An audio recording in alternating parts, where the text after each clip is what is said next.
Hi, I'm Al Hart. I've been with the United Electrical Workers Union for the last 45 years. For those who don't know who we are the union that's been the most persecuted over the past 60 years for our political positions, particularly our foreign policy. We were expelled from the CIO. We were nearly wiped out in the 1950s because we opposed the Cold War. We were the first union opposed the Vietnam War. We're very proud to be, pariahs in the political system. Recently, we continue this tradition. In 2015, we became the first, and we're still the only national union that endorsed BDS. And the shit that came down on us as a result was quite amazing. Pro-Israel website promoted people to harass us, phone call us, try to fill our Facebook page with possible comments, send us nasty emails. But the most interesting thing was that an Israeli law firm that we know gets its targeting marching orders from Mossad filed an unfair labor practice charge against us, alleging that endorsing BDS amounts to an illegal secondary boycott under the Taft-Hartley Act. It was pretty easy to dismiss that, but our attorney tried to do something beyond that and tried to go after the entire portion of Taft-Hartley, which sets different standards for speech by unions. This group here can go pick, or any organization can go pick at a store, go pick at Walmart in order for people to boycott it. But if the union does, that's a crime. That's a violation of the national. So we didn't succeed. Although the labor board ended up dismissing the charge based on the fact that they had no facts to back it up, not because the law itself is unconstitutional. But I bring this up because I'd like to talk a little bit more. I'd like to let our panel, particularly Stu, talk a little bit more about these attacks on BDS. Besides the state laws, there's a federal law now, a federal bill now that particularly aims at students, right? To equate student activism in support of Palestine or criticism of Israel as anti-Semitism, as hate speech. And this is particularly, now that we've become, targets of the anti-BDS reaction, we and you are particularly concerned about this general attack on BDS, which seems familiar to us as we, as I said, have a history of being persecuted for our positions on foreign policy. This along with Russiagate, of course we were accused of being Russian agents a long time ago, seems like, an aspect of the new McCarthyism that's really dangerous. Yeah, definitely is, and kudos to UE, my favorite union. Throughout our history, we've always had a UE representative on our board of directors, and for the past 2 years since Chris Townsend jumped ship, we haven't, so I'll talk to you later, Al. So the current bill that's in the House is not right now aimed at students. The big threat to students is Kenneth Marcus, who is the chief of the Civil Rights Division, or the Civil Rights, let's call it the division, Civil Rights Division of the Department of Education. And so Kenneth Marcus is a rabid pro-Israel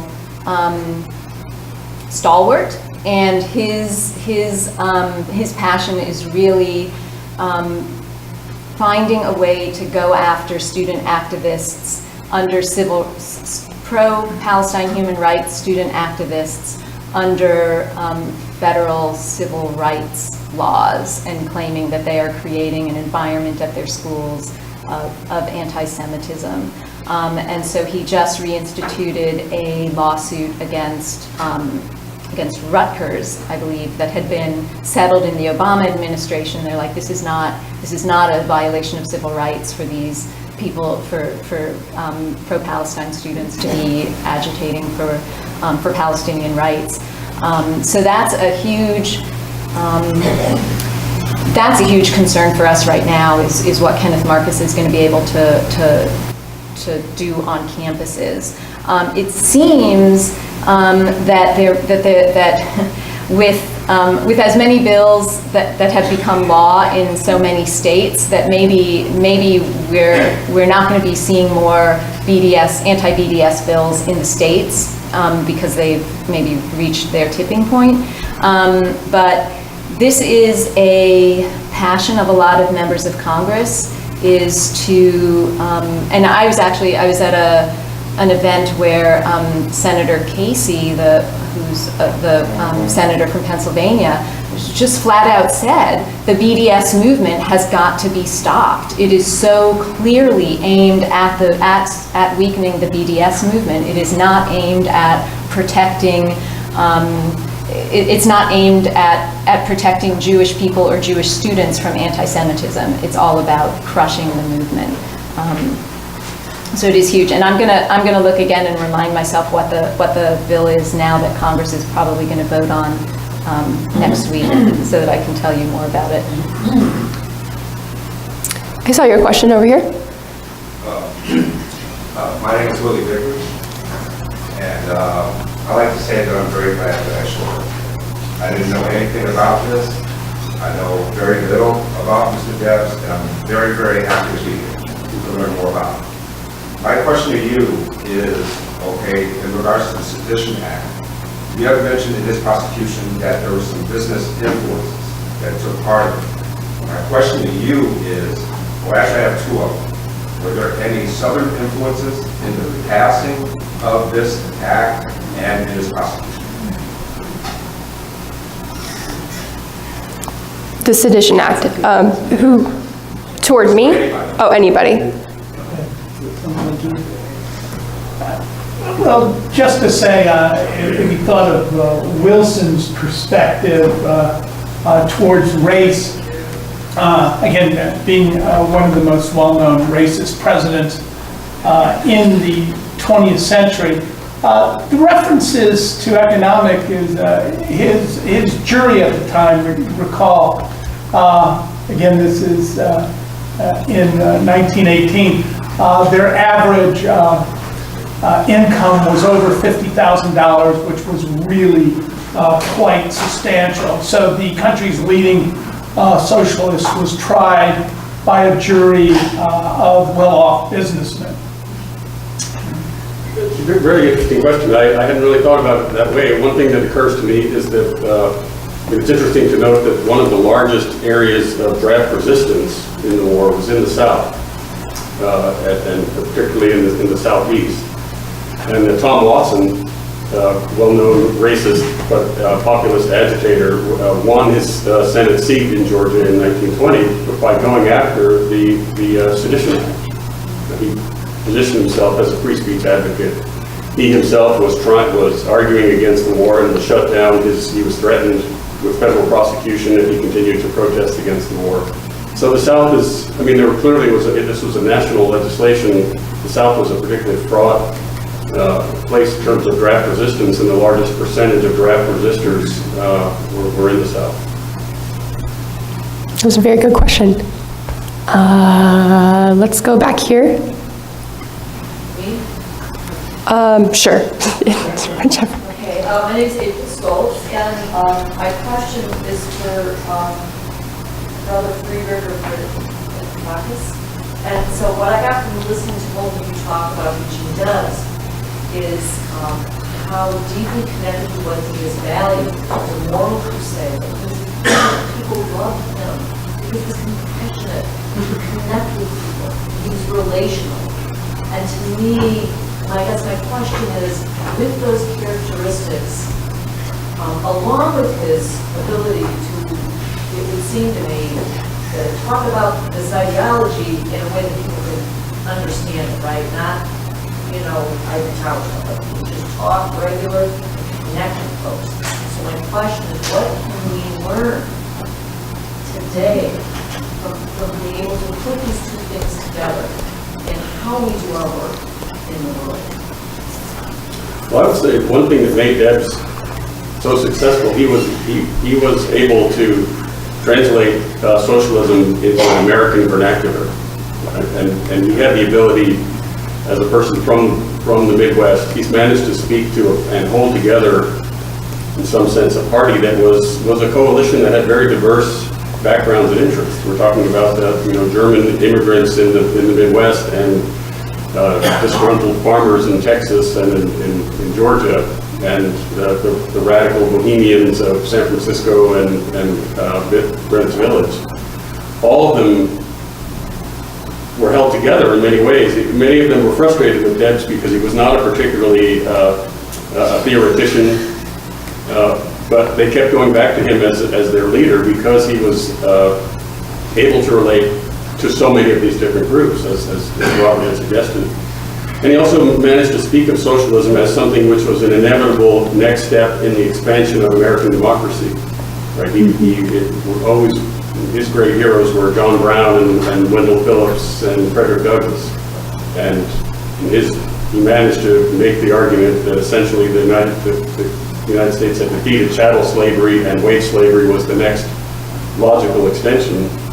And he did that not by speaking theoretically about socialism, but by invoking, as you suggested, sort of more often talking about the Gospels than talking about Marxian theory. And he was much more likely to talk about Tom Paine and the abolitionists and Walt Whitman than he was about social theory. So I think that was part of his success, I think. And what can we learn from that now? That's my question as well. Yeah. Sorry, I think what we can learn is that Lewis Hartz used this term, this great academic theorist, a stalled dialectic.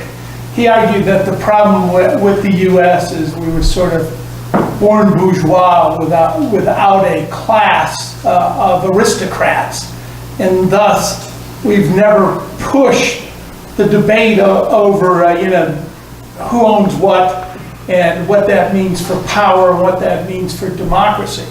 So it's Debs that's out on this moral crusade, particularly after Pullman, which really was reprehensible in terms of, that was a company town. People were visibly freezing to death, and people were throwing them lumps of coal to burn in burn barrels because they'd been evicted from their homes and had been locked in. Because George Pullman owned this town. But really, he emerges out of that.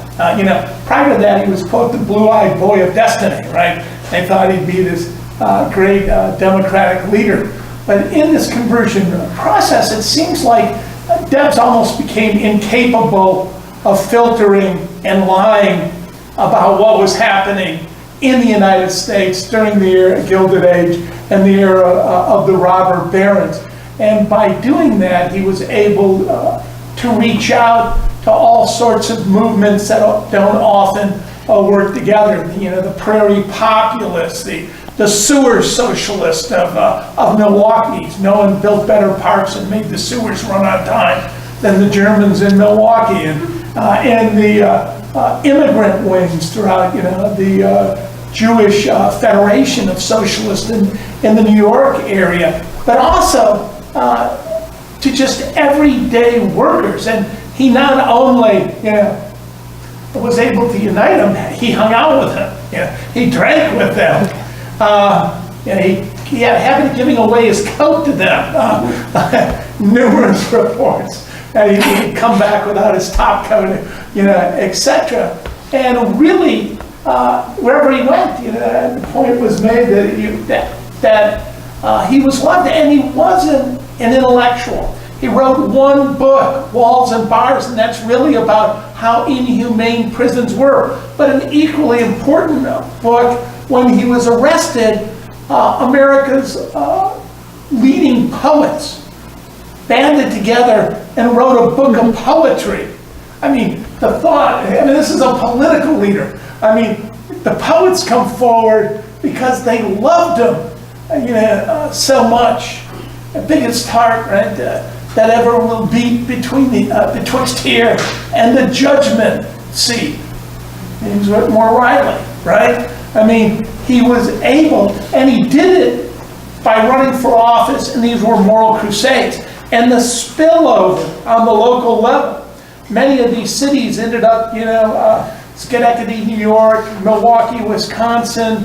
I mean, ended up for 20, 30, 40 years, half a century, being socialist enclave once the local socialists got to work. So I think a direct moral frontal assault on the U.S. where the wealth is massively concentrated is what Debs stands for, and it's probably needed now more than ever, and really explains a lot of the success of Bernie Sanders, who, had there not been 20% superdelegates, and a system that is absolutely corrupt in terms of registering voters. And we sit in the state of Ohio, and nobody purges more voters than this state. I think the time is right for a direct assault and not to concede. Debs would not concede that our current system is in fact democratic.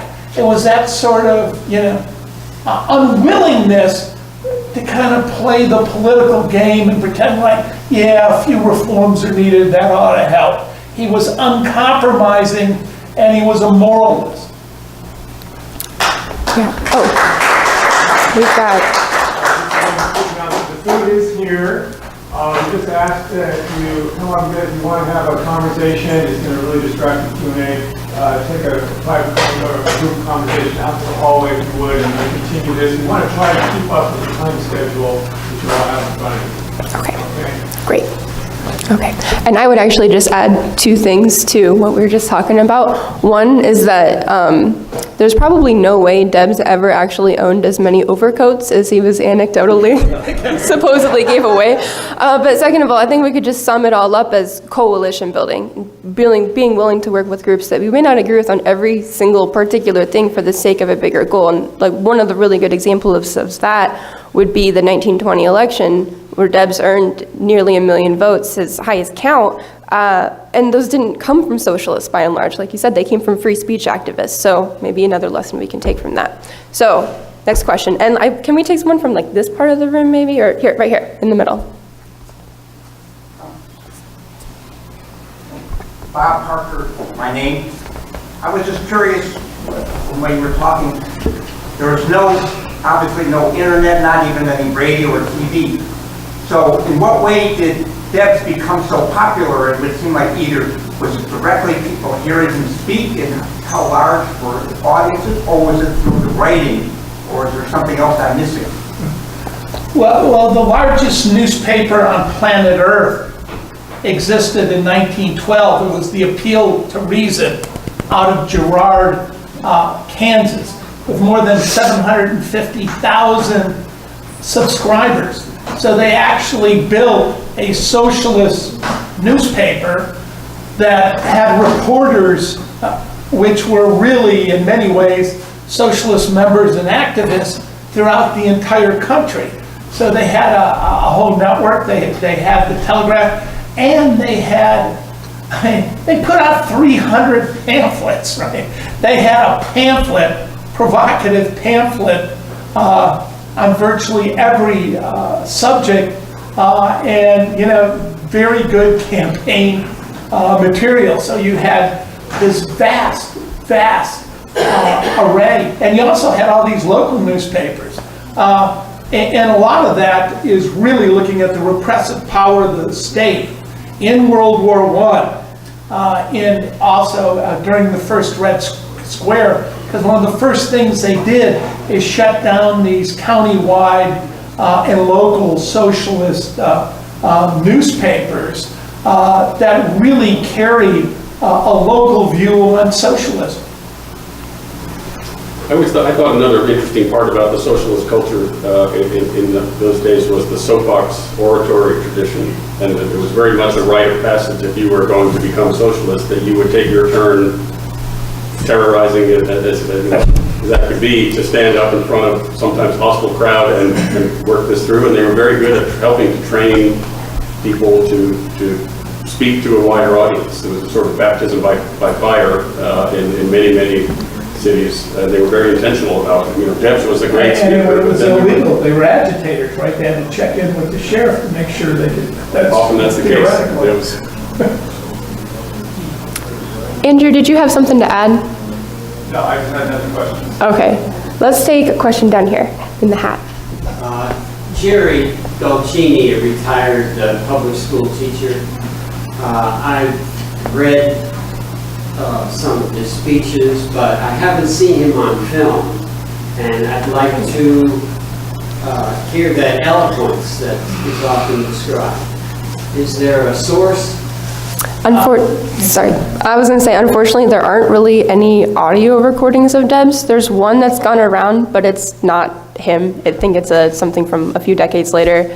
There's one example of film from when he was, shortly after he was released from the Atlanta penitentiary, but that's the best we have. No, Yeah. I was going to mention the one that was going around purporting to be him with a rolling baritone, but it's thought not to be.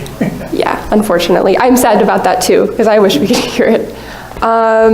Blue shirt, right here. Hi, Susan Schnorr. I noticed that the Espionage Act was passed in 1917, which of course is when the Russian Revolution happened. Did Debs speak on the Russian Revolution? He supported the Bolsheviks, yeah. Anybody want to go into detail? He supported the revolution, thought it was a great step forward. Was concerned that it really split his party. He had hoped that they could stay together, but again, that divide was so great. But what Debs didn't like to do is spend his time denouncing, the Soviet Union. He did denounce U.S. intervention there. He was far more concerned if you had socialist values and you would worry that you would work for democratic socialism and the democratic ownership of the means of production and distribution in the U.S. than obsessing like the right wing about Russia. I think it's a really important part of this story at this time period. Debs was a supporter of the Bolshevik Revolution. When the issue about violence, the use of violence in revolution came up, he continued to argue that in the United States that was not necessary, that revolution was still possible at the ballot box, that revolution was acceptable, necessary in the context of the Russian situation. Many of his, especially younger colleagues, Scott Nearing and others, came to him and said, what further evidence do you need that the state will crush us and that the democratic process is not going to work, or we're in jail, our press is shut down. And when Debs came out of prison, he was besieged by the left wing of the Socialist Party, which was increasingly interested in Bolshevism. And Debs himself was receiving a lot of conflicting information about what was actually happening in the Soviet Union. And to the extent that he decided that the Bolsheviks were using violence against other leftists, he decided to stick with the Socialist Party and not join his younger comrades in the Bolsheviks. So he certainly was supportive of the Bolsheviks, but I think he also grappled with some very complicated issues about method, and ultimately was not a Bolshevik by the end of his life. But to some extent, he was still a revolutionary socialist from below. And his famed speech of Rouse Ye Slave was the one where he called for 1 million men to march on Idaho to save Big Bill Haywood, if necessary. And a lot of that was, and it was really an exception, and really driven by his guilt that he hadn't spoke out and done more with the Haymarket martyrs. So again, when asked about that, he said in certain circumstances, and of course he cited John Brown, that certain circumstances the terrible swift sword of justice must come down, and there's no notion that he could raise an army of 1 million men, but that's what he was calling for in print. Andrew's question. Yeah, actually, it must have been early on after the Bolshevik Revolution, but correct me if I'm wrong. My understanding, he did at one point say, I'm not a Bolshevik in America, I'm an American Bolshevik. So that was probably his initial response, and maybe moved away from that. Is that right, Ernest? Yes. Okay. There's another, now I remember long ago, socialist Marxist studies, the term Debsian socialist. And my recollection is that was because Debs didn't speak directly to the oppression of women and race, and that it was really just a working class approach. You didn't have a particular approach or message. Does that term ring a bell? And what is that? Because certainly, those other oppressions need to be directly addressed. But my understanding is that Debs and their program didn't really address it specifically. They just sort of addressed the issue of working class exploitation. Well, on the race issue, it's fairly clear. The criticism is he subsumed the race issue to the socialist revolution issue, right? This revolutionary socialism from below. When it happens, it would sort of miraculously solve the race problem, and we'd all be in a brotherhood and sisterhood and, a community of equals. So really there was no real detailed analysis of the implications of cultural racism and how it had to be dealt with. Very early on, when he first emerged as a labor leader, he also would denounce the $1 Chinaman. But at a certain point, he had evolved and realized that it was mean-spirited, that it divided people, and that his job, and really on the immigrant issue, probably no one is better, but everything was in many ways going to be saved by the salvation through revolution. ILHS t-shirt, you've been raising your hand a lot. Ms. Udry, are you aware that since you spoke about Israel as this anti-boycott campaign, there was this Jewish girl from America, she's a college student, and she's leading a boycott at the college she goes to. Well, she went to Israel for a visit, and there was a story in the New York Times how they arrested her at the airport in London. Because it's illegal to have a boycott in Israel, and they want to arrest her and make her an example. Yeah, the collusion between our government and the Israeli government runs deep, and it's not something I'm an expert on. I think I had heard of that case, but I don't know the details. But I do know that intelligence is shared between the governments, and and then another huge.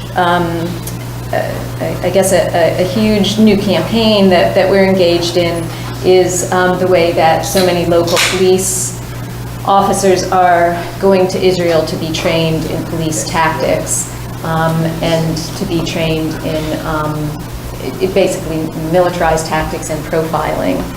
So that's actually it's an awesome campaign, and it's a great coalition building campaign between Palestine human rights activists and Black Lives Matter. So that's a great campaign. The other thing that I wanted to just, now that I found it, the current bill that's in front of Congress is called the Combating BDS Act. And it's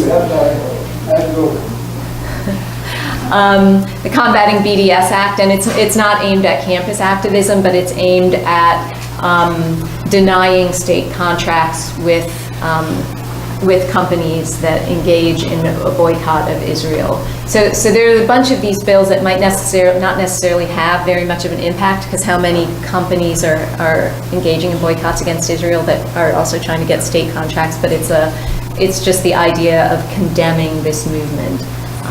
But that's what's up in Congress. We had time for one final question. You kept raising your hand, so let's go for it. I'm Lois Romanoff. I'm the co-chair of Move to Amend in Cleveland. And if you don't know what that is, it's to amend the Constitution to end corporate personhood and money as speech. One of the problems that we continually get asked, and Ernest Freeberg, I pronounced your name correctly, thank you. Talked a lot about this. The issue is when freedom of speech is part of our Bill of Rights, corporations should not have our Bill of Rights. But does that mean that the press, like the New York Times or any press, they have to have freedom of speech. And how does that interfere then with corporations having our constitutional rights? That's the part of the dilemma that people keep asking us. Now, one person has said that the answer to that is that, of course, corporations have statutory rights, but they should not have constitutional rights.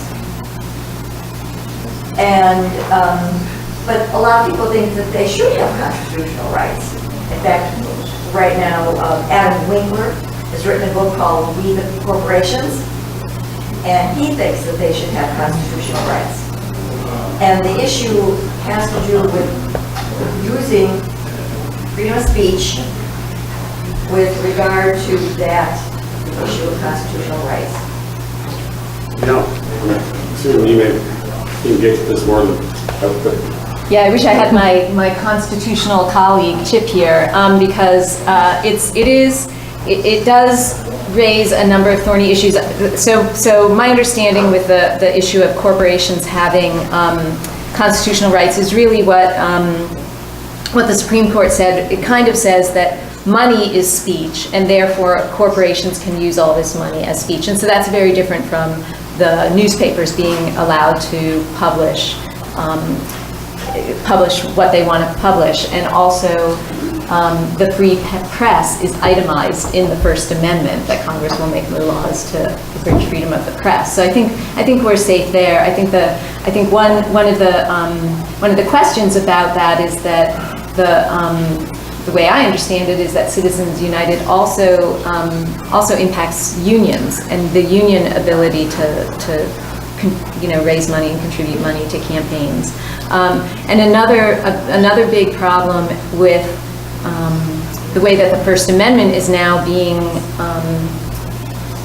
interpreted by the Supreme Court is kind of as a way to impose deregulation. Like the issue with the Hobby Lobby decision, where the company is allowed to deny birth control and reproductive health insurance coverage to their employees because it is against their religious beliefs. And so you see this growing trend on the Supreme Court that I think is really scary and worrisome. And so I don't know if you know George Friday, who's really active in Move to Amend. And so I'm very close friends with her and worked with her for a gazillion years. Not that she's that old, but yeah, it's a long conversation of teasing out what really is the answer, what's the challenge right now. And Move to Amend was started after Citizens United, but now there's been there have been additional Supreme Court rulings that really impact the First Amendment. And is it time to kind of re-examine what the answer is? I don't know the answer to that. I'm not a lawyer and I'm not a constitutional scholar. But it goes back to when constitutional rights were given, which is in 1886, Santa Clara versus the Southern Pacific Railroad. And that's when the Southern Pacific Railroad was given the 14th Amendment, equal protection, so that they didn't have to pay a tax going through the county of Debs. That's ridiculous. That was meant for slaves so that they would have equal protection. So that's a wonderful example of the misuse of constitutional rights, and the corporation should not have them. Right. The Constitution's kind of like the Bible. You take from it whatever you can get and twist it to however you want to twist it to get what you want. Sorry. Okay, thanks for all these great questions. If you haven't already, please grab a bite to eat. Thanks to our speakers. And we have like 2 minutes before our next speakers do. No, we're okay. We're good to go. So thank you. Really nice